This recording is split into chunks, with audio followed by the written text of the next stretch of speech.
चीज़ें बदल रही हैं, चीज़ें बदलती हैं।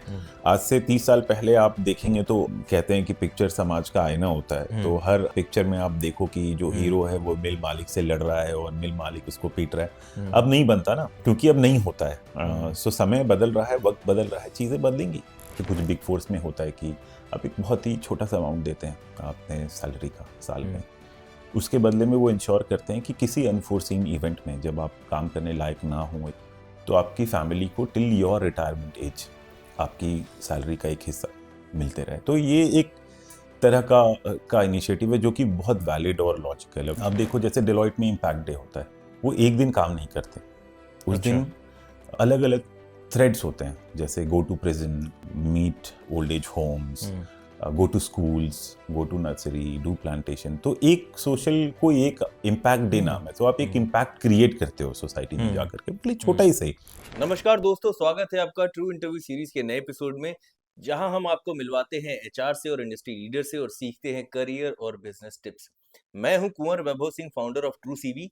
ट्रू सीवी एक प्लेटफॉर्म है जो आपकी हेल्प करता है in getting ready for job by resume writing, LinkedIn makeover and interview preparation. आज के हमारे गेस्ट हैं एक सीजन्ड एचआर प्रोफेशनल, जिनका एक्सपीरियंस सिर्फ इंप्रेसिव नहीं, पावरफुल भी है, क्योंकि बिग फोर के 3 कंपनीज के साथ वो काम कर चुके हैं। He was associated with Deloitte, then KPMG, and now working with PwC as an associate director, talent supply chain and workforce management. आज हम इनसे समझेंगे वर्कफोर्स मैनेजमेंट क्या होता है, ऑपरेशनल एफिशिएंसी कैसे बढ़ाएं and business aligned manpower planning कैसे की जाती है। साथ ही लेंगे इनसे कुछ रेज्यूमे और interview tips. So please welcome mister गौरव ठाकुर।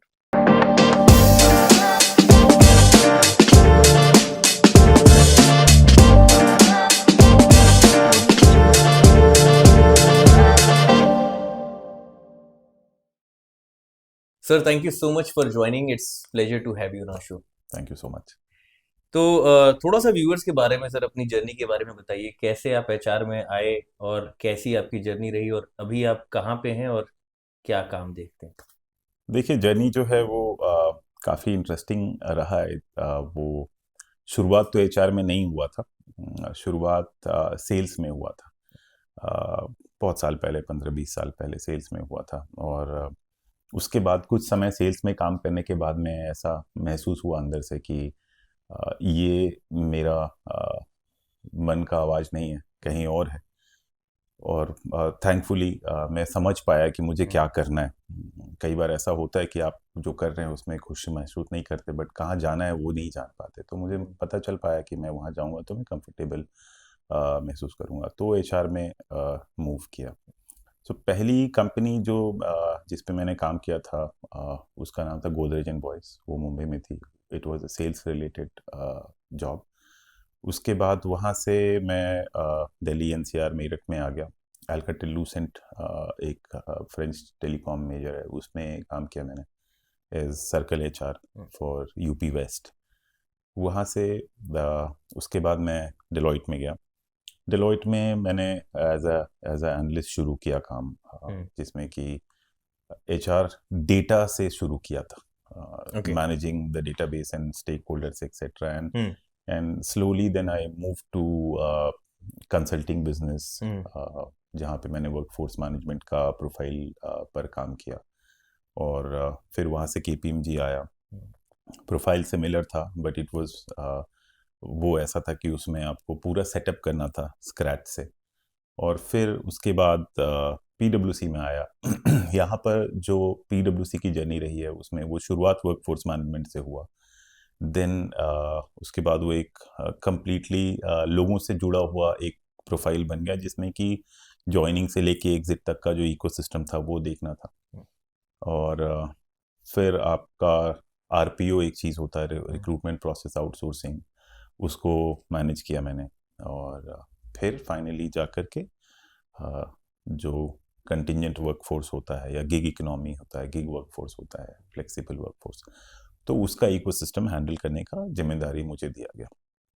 तो ये जो भी जॉब चेंज किया या मूव किया, उन सब के पीछे कुछ ना कुछ एक इंटरेस्टिंग कहानी रहा है यहाँ तक आते जाने के पीछे में। तो अब अगर आप चाहें तो मैं वो कहानी थोड़ा थोड़ा आपको बता नहीं नहीं, सकता हूँ। बिल्कुल बिल्कुल sir, we would love to hear. तो देखिए, जैसे बॉम्बे जब मैं गया था पहली बार, है ना, हम्म तो मैं नौकरी करने नहीं गया था।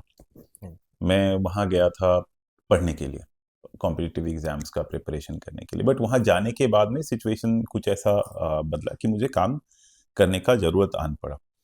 और तो वहाँ जो पहला वहाँ पे दो छोटे छोटे मैंने दो दो दिन के काम किए थे पहले। हम्म जो पहला काम किया था वो आपका हच या ऑरेंज बोल हम्म के एक कंपनी होती थी, उसके डायरेक्ट सेल्स एजेंट्स होते थे, एक एक पूरा डिस्ट्रिक्ट संभालते थे, उनका हम्म सिम कार्ड बेचने का काम होता था। तो वहाँ मैं गया, पहले दिन सुबह पहुंचा 9 बजे। तो उन्होंने कहा कि अब 1 घंटा डांस करना होगा आपको। एक एचआर घंटा एचआर इनिशिएटिव है, एक अच्छा घंटा अच्छा। तो गाना बजा 1 घंटा तक, हम्म सब नाच रहे। हम्म आ, चलो ठीक है, मैं भी नाचा। उसके बाद आपको 10 बजे निकल जाना है और जा करके एक एरिया में जाके आपको सिम कार्ड बेचना है, और शाम में वापस पहुंच जाना है ऑफिस शार्प 4 बजे। हम्म और फिर 4 से 5 आपको नाचना है। तो पहला दिन ऐसा हुआ।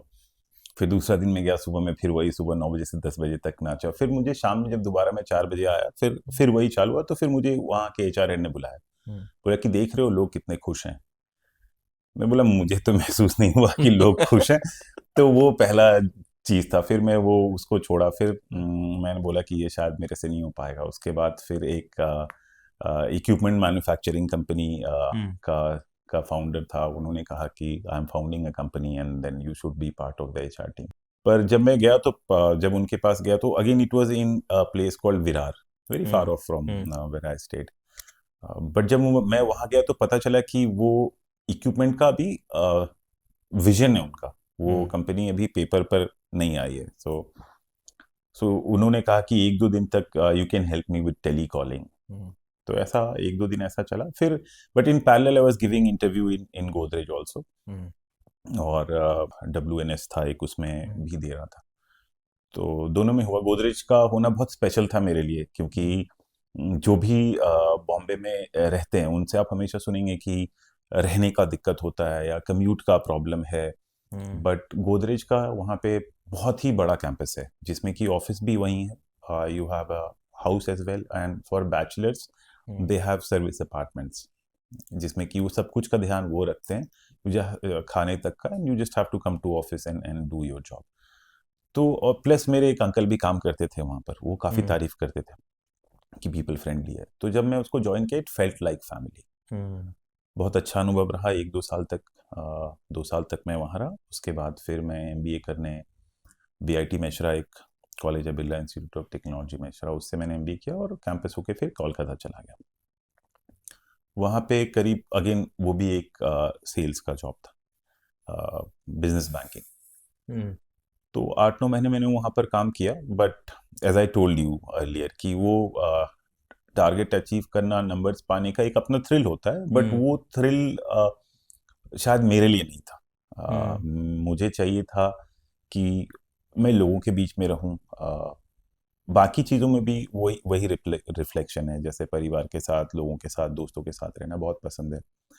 तो लोगों के बीच, लोगों के साथ, लोगों के लिए हम्म वाली जो मानसिकता थी वो काफ़ी ओवर पावर कर रही थी। तो मैं आ गया यहाँ पे और फिर एग्जीक्यूटिव HR ज्वाइन किया। 5-6 महीने के बाद में मुझे डिलॉयट से कॉल आ गया।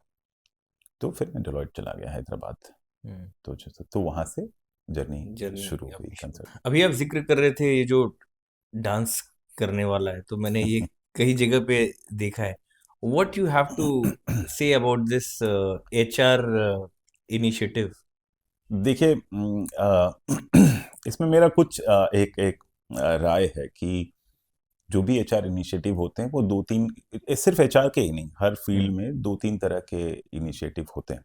हम्म एक होता है जो सिर्फ कागज पे रहता है, ठीक है। हम्म एक होता है जो जिसका शो वैल्यू होता है। Okay. You the person conducting the initiative वो एक दिखा सकता है कि हाँ मैंने ये करवाया, मैंने वो करवाया।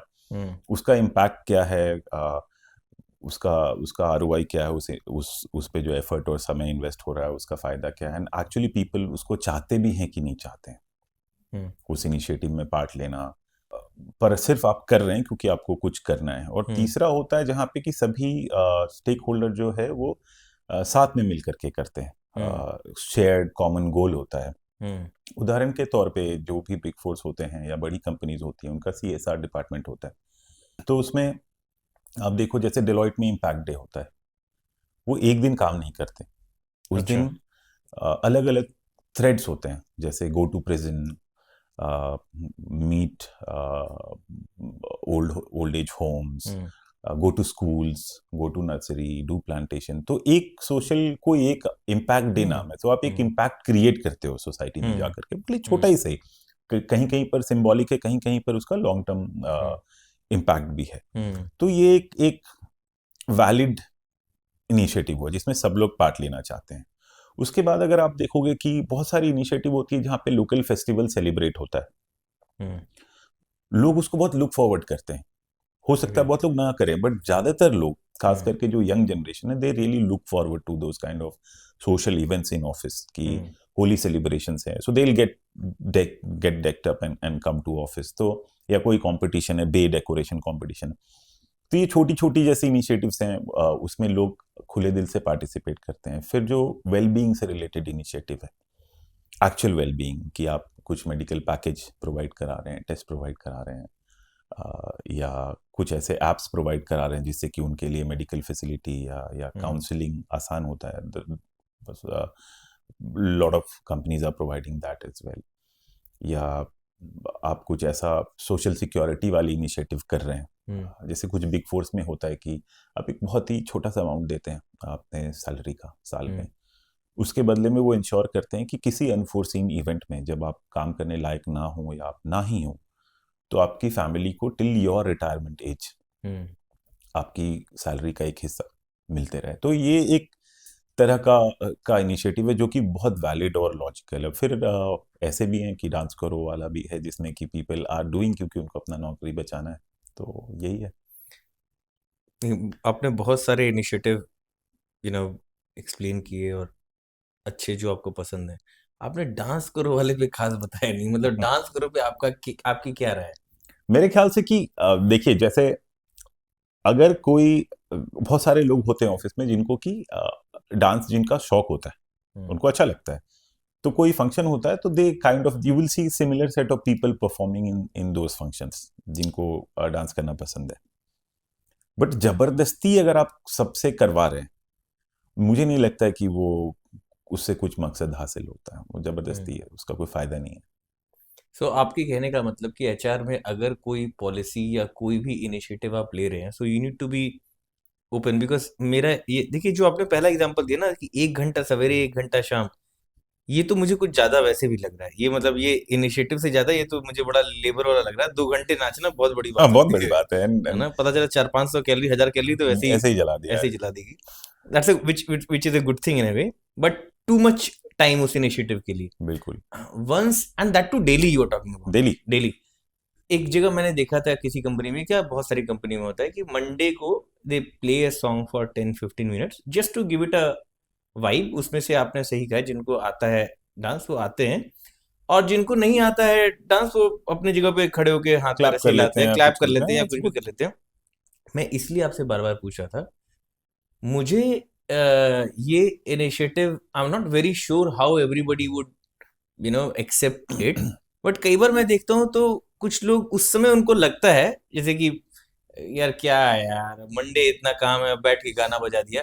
बट शायद वो 2 मिनट के बाद वो भूल जाते हैं और एंजॉय करने लग जाते हैं उस गाने उसके पीछे कारण है, देखिए क्या है ना कि अ, जो जो सोसाइटी है उसमें ज्यादातर लोग जो हैं वो एक बंधन में, एक एक एक्सपेक्टेशन के सीलिंग में बंध के बड़े होते हैं। को। लोग क्या कहेंगे, क्या सोचेंगे। तो वो जो आज़ादी से एक्सप्रेस कर पाने का हम्म जो शक्ति है, वो आपको आसान लगेगा। जो डांस कर सकता है या खुश हो सकता है, उसके लिए लगेगा कि वो नॉर्मल चीज़ है।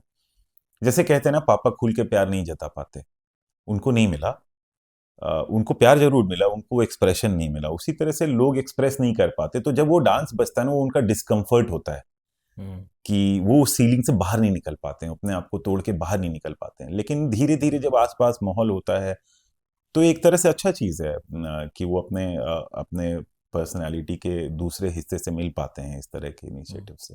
And for a shorter period of time just to break that monotony, because वो मंडे है, ऑलरेडी इतना पाइल्ड अप है, अगर मॉर्निंग में 10-15 मिनट अगर वाकई में ऐसा कल्चर बिल्ड हो पाए, तो मुझे लगता है कि शायद जरूर कुछ ना कुछ लोग फिर भी कहेंगे कि यार अभी मत गाना बजाओ और ये काम का है। डिपेंड करता है कि ऑर्गेनाइजेशन कैसी है, काम कैसा है। जैसे to give you an example, मैंने दो बहुत ही नामी लोग हैं, बड़े लोग हैं, फाउंडर्स हैं। One of them had a business of to do with financial transaction and an app, and he was saying कि मुझे नहीं लगता कि लोग क्या करते हैं पूरे दिन में, I could only work productively for 2-3 hours। And the other person was saying, और उसे बहुत बैकलैश भी हुआ था कि यार करोगे क्या घर जाके, शक थोड़ी देखोगे घर वालों की, और 12 घंटे काम हाँ करो, 14 घंटे काम करो। हाँ सो ये भी कई बार डिपेंड करता है कि जो भी आप इनिशिएटिव ले रहे हैं ऑर्गेनाइजेशन में एज एन एचआर, वो आपके बिजनेस मॉडल को कितना सूट करता है। बिल्कुल। है ना? हो सकता है कि आप जस्ट बिकॉज आपने वो कॉपी पेस्ट कर दिया initiative, it might not work well in your organisation, because आपकी जो रिक्वायरमेंट है, जो काम आप करते हो, उसके हिसाब से ये करना बहुत इम्पॉसिबल है। बहुत सारे ऐसी इंडस्ट्रीज हैं जहां पे आपको मालूम है कि भाई रोस्टर ऑफ ही हो पाएगा, it is hmm not possible for you to take a weekend off. But for people in IT and other sectors और डिपार्टमेंट लाइक एचआर, उनके लिए ये बहुत अजीब सी बात हो कि कैरियर स्विच करके किसी ऐसी इंडस्ट्री में जाना जाना। जहां पे डेफिनेटली वीकेंड पे ऑफ नहीं मिलेगा। For an example hospitality industry, हाँ मतलब असंभव सा है। असंभव सो सा है। So so maybe we have to copy, और maybe we have to take, because अब इतने साल से एचआर डिपार्टमेंट और इनिशिएटिव ले रहे हैं, तो अचानक से कुछ नया सोचना, तो शायद शायद यही सोचना एक बड़ी चीज है और अच्छी चीज है कि हमारी इंडस्ट्री या मेरी कंपनी में क्या चीज चलेगी, और सबका सेम लेके उसको ट्राई करके देखना कि वाकई में व्हाट इज वर्किंग। देखिए क्या है ना कि कोई भी इनिशिएटिव हर किसी को टच नहीं कर पाएगा, हम्म बट जो टारगेट ऑडियंस है आपका, हर इनिशिएटिव का एक टारगेट ऑडियंस होता है। हम्म वो टारगेट ऑडियंस को आप टच कर पा रहे हैं कि नहीं, वो बहुत इंपॉर्टेंट चीज़ है, वो देखना होता है। और हम्म कोर्स करेक्शन करना चाहिए। कोई भी इनिशिएटिव लॉन्च करते हो तो उसमें फीडबैक के बेसिस पे आप मिडवे कोर्स करेक्शन करो, हम्म तो उसका एक्सेप्टेबिलिटी बढ़ता है। इवेंचुअली लोग भी इंटेंट देखते हैं कि आप अच्छा करने का कोशिश कर रहे हो as a function, hmm HR हो या कोई भी फंक्शन, मान लीजिए फाइनेंस का ही फंक्शन है, if they are trying to make the process simple of या ऑफ रीइंबर्समेंट या क्लेम्स या इनवॉइस सबमिशन, राइट। तो लोग देखते हैं। थोड़ा इनिशियल डिस्कम्फर्ट रहेगा, कुछ फीडबैक देते हैं, उसके बाद में एक्सेप्टेंस आता है। Absolutely. Keep changing it. Keep trying new things. Keep it relevant. All right. So you've been in to three of the big fours. What's next? So now I would want to go to a product based company, back to industry, क्योंकि उसका dimension अलग होता है, how they function and operate, उसका dimension बिल्कुल अलग होता है। एंड वहाँ पर जो एचआर का रोल है एज अ फंक्शन, मुझे लगता है कि वो अभी भी इन ट्रांजिट है। वो अभी जैसे मान लीजिए सॉफ्टवेयर प्रोडक्ट कंपनी है, they are still in advance stage, may be equal to a consulting firm. क्योंकि देखिए कंसल्टिंग फर्म का आपको समझना होगा कि उनका जो एसेट है ना, ह्यूमन कैपिटल, लोग हैं। yeah. कोई सामान नहीं है, कोई प्रोडक्ट नहीं है, कुछ भी नहीं है, तो उनको उस चीज़ का ध्यान रखने के लिए अपने एचआर पॉलिसीज को बहुत अप टू डेट रखना होता है। जो प्रोडक्ट बेस्ड कंपनीज होती हैं, हायरार्की में आप जैसे नीचे जाते जाते हो, मान लो सॉफ्टवेयर प्रोडक्ट से लेकर के कोई छोटी चीज बनाने वाली कंपनी हो, तो उनका बिजनेस जो है, while people are driving it, but product उनके फोकस में रहता है। तो वहां अभी भी बहुत स्कोप है to prove a point that productivity with happy people और happy workforce can coexist. You don't have to, आप बहुत बार सुनते होंगे कि वो ऐसी कंपनी है, या मैं टर्म यूज नहीं करना चाहता, बट आप बोलचाल की भाषा में लोग बोल देते हैं कि मैं वहाँ काम कैसे करूँ, वो ऐसी कंपनी है। वो चीज को टूटने का जरूरत है, क्योंकि अगर entire ecosystem has to be healthy and happy and productive, जो सक्सेसफुल एचआर प्रैक्टिसेस हैं, क्योंकि देखिए आज से 5-6 साल पहले अगर आपको किसी ने कहा होता ना कि आपका 70% वर्कफोर्स घर से काम करेगा और आप ज्यादा पैसे कमाएंगे, तो आप मानते नहीं, आपको मजाक लगता, या कुछ साल पहले 10 20 30 25 साल पहले अगर आपको किसी ने ये भी कहा होता कि 5 दिन काम करने से भी प्रोडक्टिविटी घट नहीं रहा है, पहले 6 दिन करते थे ना लोग काम, 5.5 या 6 दिन काम करते थे, अब लोग 4.5 दिन काम करते हैं एक तरह से देखा जाए तो, या 5 दिन कर लीजिए, पर प्रोडक्टिविटी में कुछ फर्क पड़ा, रेवेन्यू में कुछ फर्क पड़ा, एफिशिएंसी में कुछ फर्क पड़ा, कुछ भी नहीं पड़ा। सो वो चीज जो है ना वो रेप्लिकेट होना, ऑफ कोर्स इंडस्ट्री के हिसाब से कस्टमाइज होकर के, बट रेप्लिकेट होना जरूरी है ताकि उसका फायदा बाकी लोग भी उठा सकें। बट सर ऐसा नहीं है कि ये this only applies to just few percentage of the total workforce of India. आप कितने लोग हैं जो ऐसी कंपनीज में काम करते हैं, और कितनी इंडस्ट्री है जो इस चीज को, मतलब आप total workforce level, be it production units को लीजिए जहाँ पे सबसे ज़्यादा इन्वॉल्व लोग हैं। इफ़ यू टेक आपकी complete services industry, be it hospitality, retail, anything, मतलब apart from consulting, IT, tech और इसके अलावा आई डोंट थिंक इट, मतलब अभी कहाँ पे चेंज आया है इसके अलावा आपको लगता है? देखिए ऐसा है कि ये सोच रखने वाला सिर्फ मैं ही नहीं हूँ, बहुत सारे लोग हैं, और कल ही एक लेबर लॉ में चेंज आया, आपने देखा होगा। तो अगर आप उसका लेबर लॉ के चेंजेस का अगर हार्ट देखेंगे, कोर देखेंगे, तो it ensures safety, well-being, and social security and equity. जो भी रूल्स हैं, जितने भी चेंजेस हुए हैं, तो उसमें जो प्राइमरी है कि आपको हेल्थ केयर या एक हेल्थ चेकअप प्रोवाइड करना होगा, बट दैट इज अबव 40। जो हेल्थ चेकअप मैंडेटरी है, इट हाँ, इज अबव 40। अबव 40 एज, एक 40, वो पहले तो वो भी नहीं था। हाँ, तो ये सब बिग फोर्स या बाकी कंसल्टिंग में ये पहले से है। नहीं सर, पर मैं तो कह रहा हूँ 5 डे, जैसे कि मान लीजिए, जो मुझे याद है, जो मैंने कल के उसमें देखा है कि एक तो women are open to allowed, work हाँ, for all the shifts, obviously conditioned है, कंसेंट चाहिए, जो वैसे भी लगभग लगभग कर ही रहे थे। ईएसआईसी अगर काम हजार्डस है तो वो मैंडेटरी है, अगर 10 भी नहीं है, वरना 10 से ऊपर भी 1 लीव, जो भी सारी चीजें आई थिंक ऑलमोस्ट वो ऑलरेडी लोग कर रहे थे, एक दो लगता है। चीजों के नहीं, अलावा। ऐसा नहीं है। जैसे सबसे बड़ा चीज छोटा, आपको क्या लगा? जैसे छोटी सी बात बोलता हूँ, हम्म 7th तक सैलरी, हम्म ये ऐसा है ना कि जिनको समय पे तनख्वाह आ जाता है वो इस चीज को समझते नहीं है, ये कॉमन नहीं है। हम्म सो 7th तक सैलरी दे देना, there are lot of firms that I know have hmm variable salary dates, ठीक है। या अगर फर्म जैसे एक बहुत बड़ी अल्कोहलिक बेवरेज की कंपनी है, वो तक का आप अगर एग्जांपल देखो तो टाइम पर सैलरी नहीं दे रही है। सो 7th तक सैलरी करना एक सेफगार्ड करता है एम्प्लॉय को, ठीक है। हेल्थ चेकअप की बात छोड़ दीजिए, लोग हेल्थ मतलब अगर कोई बीमार हो जाता था ना, तो उसका जाना, छुट्टी पर जाना भी एक समस्या है, ऐसा कल्चर है कई जगह पर। तो गवर्नमेंट का जो ये चेंज है, वो चेंज है एम्प्लॉय को कोर पे रख करके। अगर आप ध्यान से देखो, मिनिमम वेज इंश्योर करना, इक्विटी देना सब लोगों को, चाहे फीमेल वर्कफोर्स को हो, उनके लिए भी सब रेस्ट्रिक्शंस खुलना, सेफ्टी कोच प्रोवाइड करवाना, जो इंडस्ट्री है उसमें ऐसी बहुत सारी चेंजेस आई हैं। तो धीरे धीरे ये होगा। पर मैं तो कह रहा हूँ ये सब चीज तो बहुत अच्छी है। ईएसआईसी लोगों को 10 के ऊपर मैंडेटरी था, होना भी चाहिए, अभी भी है।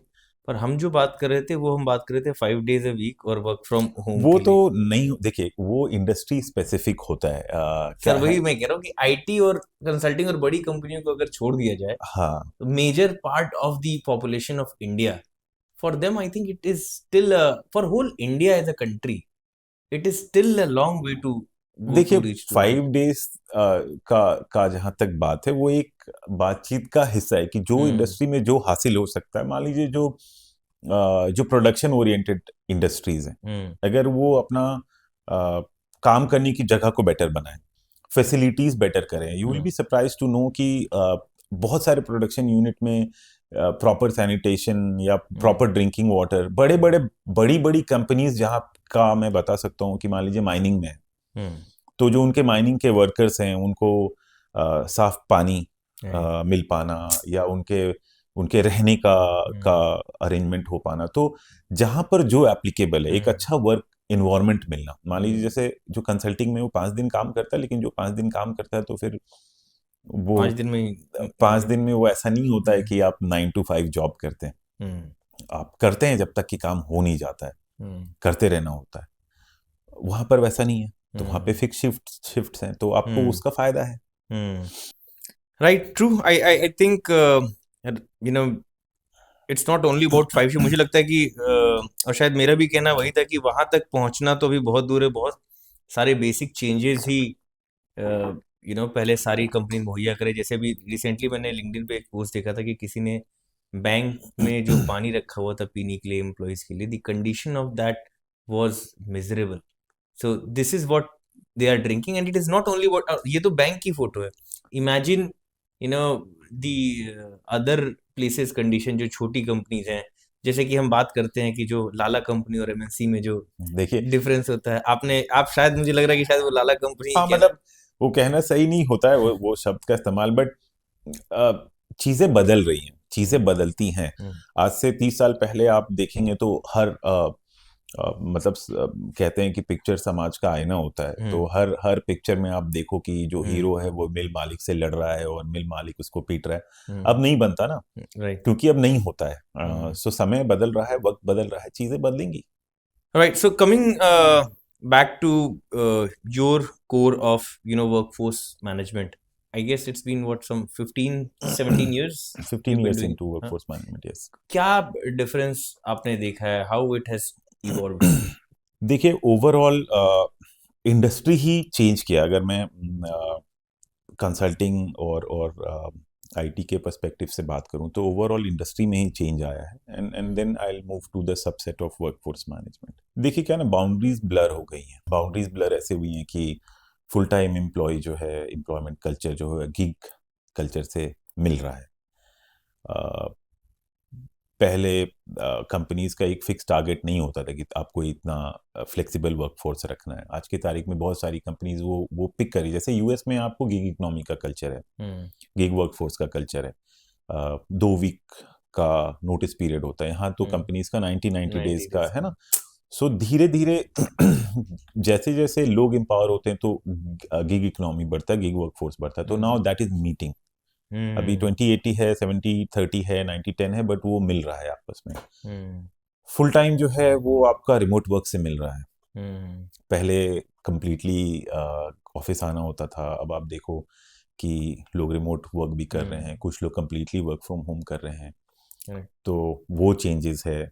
देन टेक्नोलॉजी जो है वो काफी चेंज हुआ है। पहले क्या था कि इनसाइट मिल पाना बहुत मुश्किल होता था। आप एक छोटी सी चीज अगर जानना चाहें एक फर्म के बारे में, जो एक बड़ी फर्म है ना, तो वो एक एक्सरसाइज होता था। आज वो चुटकी बजाते आपके फिंगर टिप पे हासिल है। तो इंडस्ट्री ऐसे मूव कर रहा है। अब अगर आपने सुना होगा, जैसे टोयोटा के बारे में सुना होगा कि वो जीरो इन्वेंट्री मेंटेन करती है। जिनका प्रोडक्शन का चेन एफिशिएंट होता है, जो भी कंपनीज का, वो मिनिमल इन्वेंट्री पे काम करती है। अभी इसी कंसेप्ट को आप उठा करके कंसल्टिंग ऑर्गेनाइजेशन में ले आओ। वर्कफोर्स मैनेजमेंट यही है, ठीक है। आपका इफिशिएंसी आप कैसे बढ़ा सकते हो अपने अवेलेबल वर्कफोर्स का। तो आपको जान के बहुत आश्चर्य होगा कि मान लो एक फर्म में 10,000 लोग हैं, 10,000 लोग हैं कंसल्टिंग फर्म में, और आप आज से 5 साल या 10 साल पहले, या शायद आज भी, आप पूछ देंगे कि इस स्किल के कितने लोग हैं, नहीं बता पाएंगे। कौन कहाँ काम कर रहा है, नहीं बता पाएंगे। कब खाली हो जाएंगे, नहीं बता पाएंगे, ठीक है। तो ये बेसिक क्वेश्चन लगता होगा आपको कि मान लीजिए एक फर्म में अगर 100 लोग हैं, 100 कंसल्टेंट्स हैं, अगर उसमें से 90 काम कर रहे हैं, तो आप 90% यूटिलाइज्ड है, ठीक है।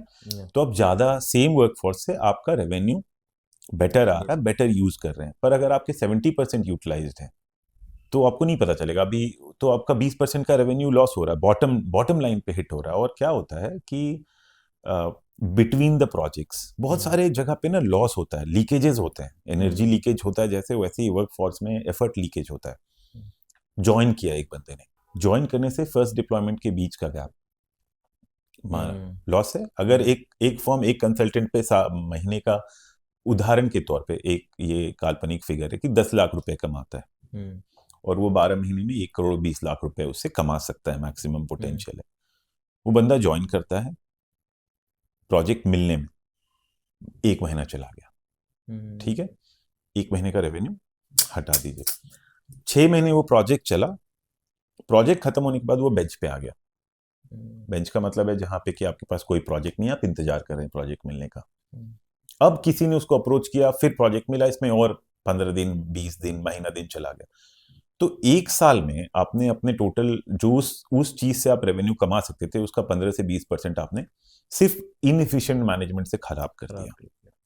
तो एक ये चीज होता है। उसके बाद क्या होता है कि जब आप मार्केट को अप्रोच करते हैं एज अ कंसल्टिंग फर्म, तो बिड्स होती हैं, हम्म, प्रपोजल्स होते हैं, जहां जाके आपको बताना होता है कि, तो वो आपसे पूछते हैं कि आपके पास एसएपी का कितना रिसोर्स है। हम्म, तो आप हर बार आकर के कुआं खोद के पानी निकाल के पता करके इससे उससे पूछ करके एक बॉलपार्क फिगर देते हैं। yeah, तो वर्कफोर्स मैनेजमेंट ये यहीं पर आता है प्ले में, कि जैसे ही पहला तो आपको डिमांड एंड सप्लाई का एक तराजू आपके सामने में रखता है कि हम्म, आपके डिमांड का ये प्रोजेक्शन है, इसके हिसाब से आपको इतना सप्लाई इस स्केल का इस लेवल पे मेंटेन करना होगा। हम्म, वो आपका फर्म का पिरामिड भी डिसाइड करता है कि इस लेवल पे इतने लोग होना चाहिए, इतने लोग होना चाहिए, ताकि आप टॉप हैवी या बॉटम थिन yeah, ऐसा ना हो जाओ, ठीक है। किस स्किल सेट में होना चाहिए, क्योंकि एक एक फर्म जो है मल्टीपल स्किल सेट केटर करती है, हर हम्म, स्किल सेट का एक मार्केट पोटेंशियल होता है। तो एक प्लानिंग होता है, प्लानिंग के हिसाब से आप हायर करते हो, yeah, ठीक है। जब आप उसको हायर करते हो, हम्म, तब उसको आपको डिप्लॉयमेंट ट्रैक करना पड़ता है हम्म, कि वो कहाँ काम कर रहे हैं। उनके स्किल से सूटेबल प्रोजेक्ट्स पे आप उनको प्रपोज कीजिए, हम्म, उनको स्टाफ कराइए। जब वो उस प्रोजेक्ट से हटने वाले होते हैं, उससे 1 महीना 15 दिन पहले आप दूसरे प्रोजेक्ट पे उनको वापस प्रपोज करना शुरू कीजिए, ताकि कोई गैप्स ना हो। उसके बाद उनको अपस्किल करते रहना पड़ता है। यू हैव टू सी कि कौन से एरिया में पोटेंशियल बढ़ने वाला है। जैसे आज हम्म, से 10 साल पहले 12 साल पहले एसएपी का जो एचआर मॉड्यूल था, it was doing very good, hmm, ठीक है। उस समय किसी ने नहीं सोचा था कि वर्कडे आ रहा था फ्री में। कंसल्टिंग फर्म जो है फ्री में बोल रही थी कि तुमको वर्कडे का सर्टिफिकेशन हम कराएंगे। हम्म, उस समय किसी ने नहीं सोचा था कि वर्कडे का क्या फ्यूचर है, नहीं नहीं फ्यूचर है। आज की तारीख में आपको भी पता है कि yeah, Workday has captured lot of right, market. तो तो जिस रिसोर्स मैनेजमेंट फंक्शन ने उसको उस समय देखा, हम्म, अपने लोगों को उस आने वाले डिमांड के हिसाब से तैयार किया, तो उसका वर्कफोर्स फ्यूचर रेडी हुआ, ठीक है। हम्म, उसके बाद आप यूटिलाइजेशन भी ट्रैक करते हैं कि आपने बोला था कि आप 200 घंटे के लिए बिल करेंगे एक कोड पे, आपने ले लिया एक प्रोजेक्ट मैनेजर ने, लेकिन आपने बिल कराया 180 घंटे, हम्म, वापस 10% का लीकेज है, ठीक है। तो आप इसको प्लग करते हैं। तो वर्कफोर्स मैनेजमेंट का काम यही है, making the entire process transparent, hmm, efficient, and it provides the leadership ability to decide कि वो कितना काम कर सकते हैं, कितना रैंप अप हो सकता है, कितना रैंप अप रैंप डाउन हो सकता है। तो ये है ओवरऑल फंक्शन overall का the role. so what you look at a resume when you first see it? देखिए, रेज्यूमे बनाना भी एक आर्ट है, हम्म, ठीक है, बट वो एक प्रैक्टिकल आर्ट है जो आपने किया है। आपने आपके करियर का एक लंबा जर्नी है, या जो भी जर्नी है, hmm, resume should exactly reflect that. आप बड़े टाइटल्स लिखते हैं या बड़ी हम्म, चीज़ें लिखते हैं, अ, उससे काम नहीं होता है। जो आपका रेज्यूमे पढ़ रहा है ना, वो दिन भर में ऐसे रेज्यूमे बहुत बार पढ़ता है। So they are able to filter yeah, the genuine one out of that. दूसरा, आज की तारीख में टेक्नोलॉजी रेडी भी आपका रेज्यूमे होना चाहिए, क्योंकि हम लोग ज़्यादातर लोग एटीएस सिस्टम के थ्रू काम करते हैं। तो थोड़ा सा एक्सप्लेन करिए एटीएस को फॉर व्यूअर्स। सो अभी होता क्या है कि एटीएस जो है वो कीवर्ड्स पे काम करता है ना। कि जब हम उसको पब्लिश करते हैं जॉब को, तो उसमें कुछ इंपॉर्टेंट कीवर्ड्स या इंपॉर्टेंट एक्सपीरियंस को कोट करते हैं। आज की तारीख में तो एटीएस बहुत स्मार्ट हो गया, एआई इनेबल्ड होता है। या, तो वो खुद से भी कुछ कुछ चीज़ों को फिल इन कर पाता है। उदाहरण के तौर पे अगर मैं कहता हूँ कि मुझे एक एसएपी अबाप का पर्सन चाहिए with 1 implementation experience and 1 support experience, across two industry.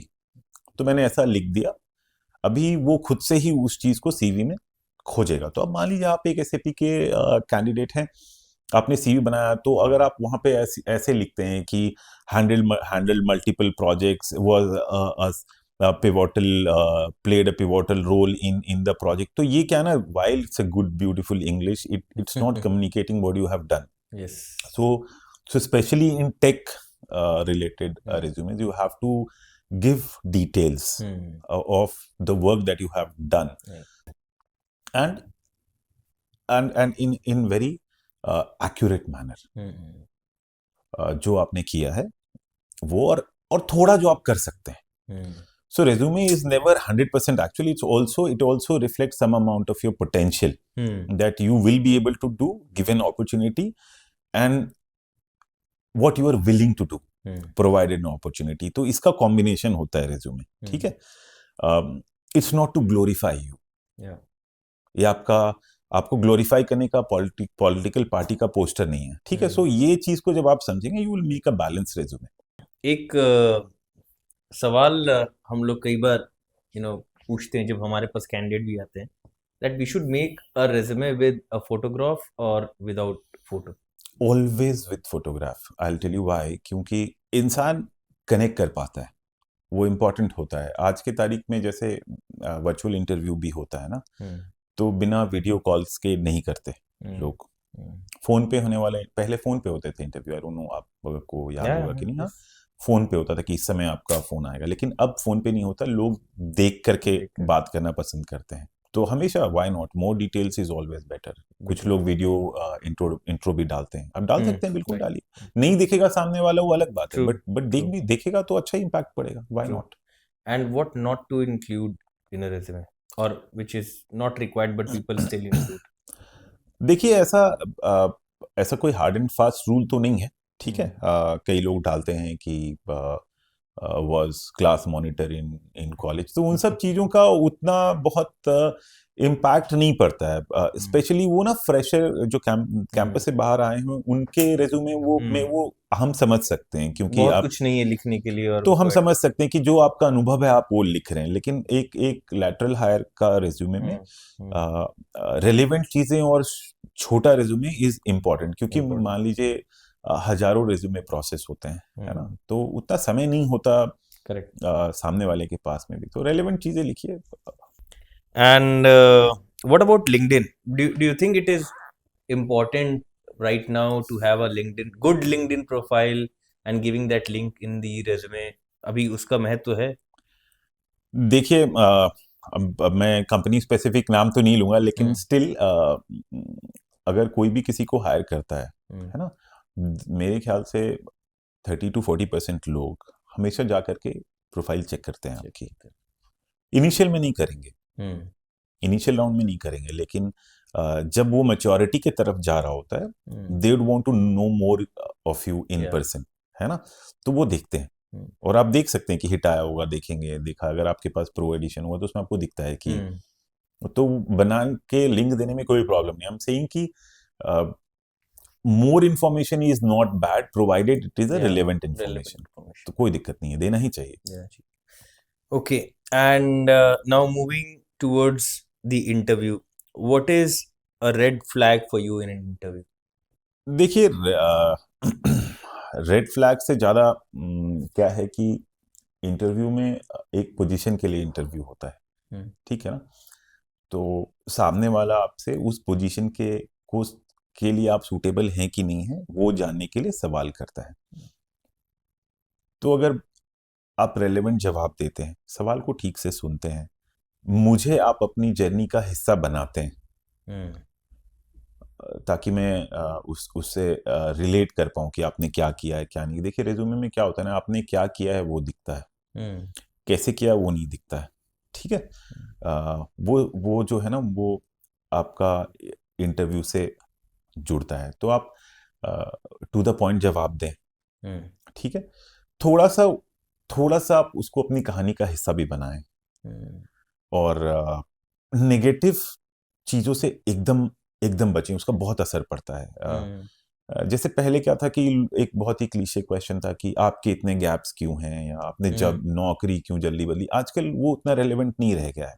हम्म लोग उस पे अब उतना ज़्यादा ध्यान नहीं देते। हम्म लेकिन जो ये दूसरी चीज़ कही मैंने, नहीं वो इम्पोर्टेंट हो जाता है। So you meant to say don't talk negative about your current or previous कोई भी organization. चीज़ के बारे में, मान लीजिए कि जैसे आप कहीं काम कर रहे हैं या अपने हम्म बॉस के बारे में, हम्म तो लोग उसको कभी भी पॉजिटिव नहीं लेते हैं। And this hmm is my experience across hmm multiple panels. बहुत हम्म लोगों से बात करने के बाद ये एक इम्पॉर्टेंट ऑब्जर्वेशन आता है। आप पॉजिटिवली भी रखिए, नेगेटिव चीज को भी हम्म रख रहे हैं ना, कि मेरा और उनका कल्चर फिट नहीं हो पा रहा था।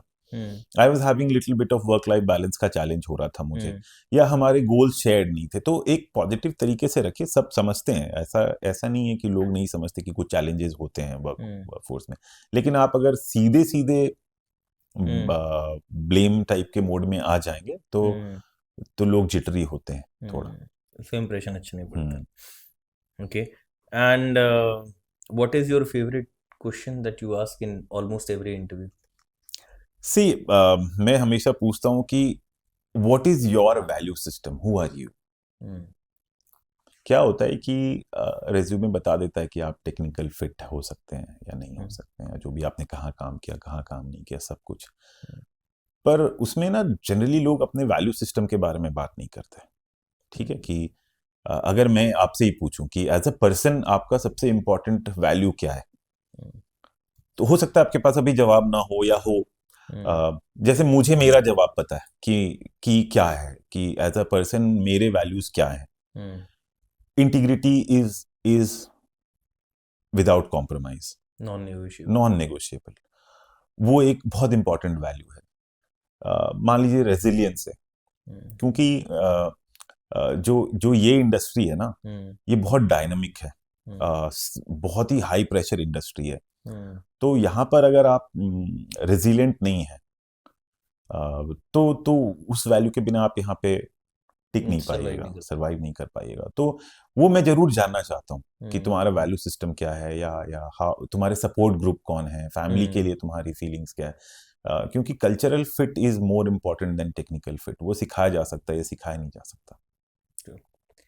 So while you were talking about high performance organization, तो और उससे थोड़ी देर पहले आपने वो वर्क लाइफ बैलेंस, फिर रेजिलियंस, वो सारी चीज़ों को जोड़ते हुए आज की डेट में आप जो वर्क लाइफ बैलेंस के ऊपर जो ये चारों तरफ से अलग अलग लोगों का अलग अलग पॉइंट ऑफ व्यू होता है.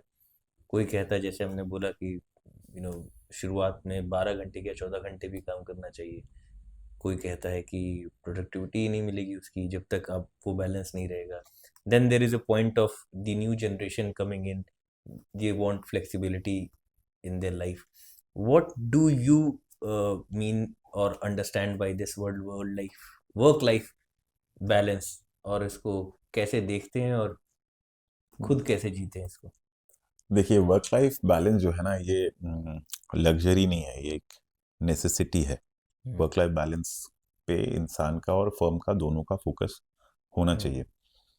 लेकिन ये गोल नहीं है, एक जर्नी है। हम्म वर्क लाइफ बैलेंस जो है, through out your work life आपको मेंटेन हम्म करना होता है, थ्रू आउट द जर्नी। और जो अगर इंडिविजुअल पर्सपेक्टिव से देखें, अपने समय का इफेक्टिव इस्तेमाल। हम्म अभी आपने कहा था कि 2-3 घंटे काम होता है, प्रोडक्टिविटी होता है। हम्म तो अपने समय का इफेक्टिव इस्तेमाल, drawing your micro boundaries.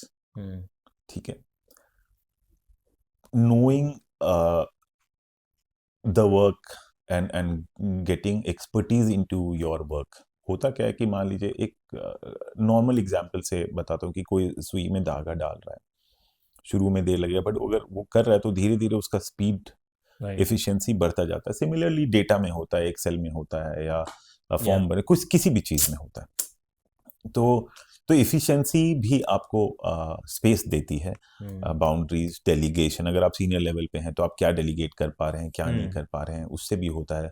Prioritise करने का क्षमता, हम्म कि आप काम को कैसे प्रायोरिटाइज कर पाते, क्योंकि हम्म हर चीज के आगे अर्जेंट लिखा होगा, but you should know as a person कि या, कैसे करके करना है वो किस सब। बकेट में है वो. हाँ, तब जाके होता है। So should I consider this, you're saying that in the beginning of your career थोड़ा सा ज़्यादा आपको इन्वॉल्व होना पड़ेगा और धीरे धीरे आप एफिशिएंट होते जाएंगे, धीरे धीरे आप डेलीकेट करते जाएंगे काम को, नहीं, ऐसा ये उल्टा होता है। उल्टा मेरे होता ख्याल से होता क्या है कि जब आप करियर शुरू करते हैं तो अपने काम का जिम्मेदार आप खुद होते हैं। है?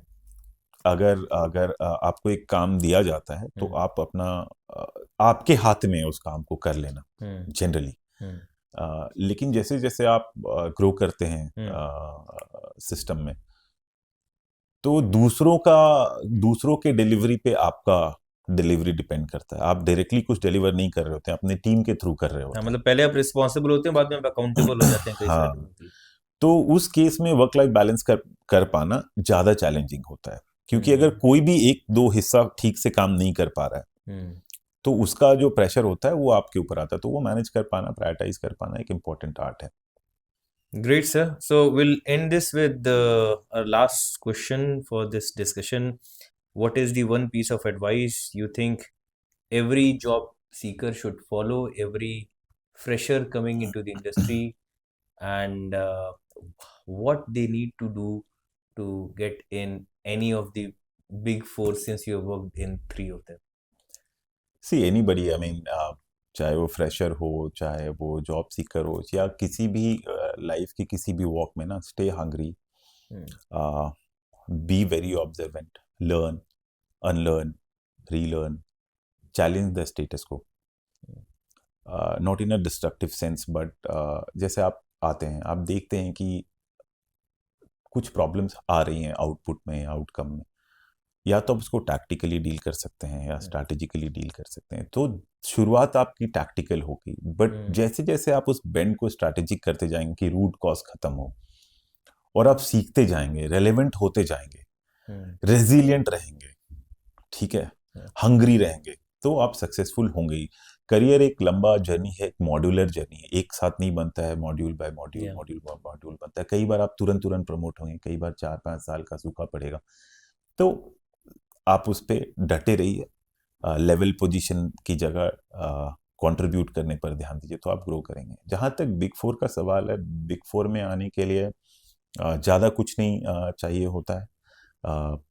एक एवरेज प्रॉपर एकेडमिक रिकॉर्ड्स होना चाहिए, से थ्रू आउट 60% होना चाहिए, और अपनी कम्युनिकेशन पर ध्यान दीजिए, Hmm. वो बहुत इंपॉर्टेंट है। How you carry your self, उस पर ध्यान दीजिए। और जिस भी चीज़ के लिए आप अपियर हो रहे हैं इंटरव्यू के लिए, बिग फोर जो है वो पोटेंशियल पे बहुत ध्यान देते हैं। एक्चुअल तो देखते हैं, बट पोटेंशियल बहुत इंपॉर्टेंट है उनके लिए। पढ़िए उस बारे में, Hmm. एक बार कोशिश कीजिए, नहीं होता है तो दोबारा कीजिए। दे हायर लाइक क्रेजी, बहुत तेजी से हायर करते हैं, आपको दोबारा मौका मिलेगा। तो बहुत आसान है, बस अपने ऊपर काम करिए, यही है। Great, sir. Thank you so much thank for you your so time. Much. I'm sure बहुत insightful discussion रहा मेरे लिए भी, so viewers को भी काफी कुछ सीखने को मिलेगा। Thank you. Thank you so much for joining once again. तो दोस्तों, आशा करता हूँ आपको आज का एपिसोड पसंद आया होगा। अगर आपको ये कंटेंट वैल्यूएबल लगा हो तो चैनल को जरूर सब्सक्राइब करिए, ताकि आप फ्यूचर के इंसाइटफुल इंटरव्यूज मिस ना करें। And for resume writing and LinkedIn makeover, log in to truecv.com। मिलते हैं आपसे अगले एपिसोड में, तब तक के लिए कीप लर्निंग, कीप ग्रोइंग।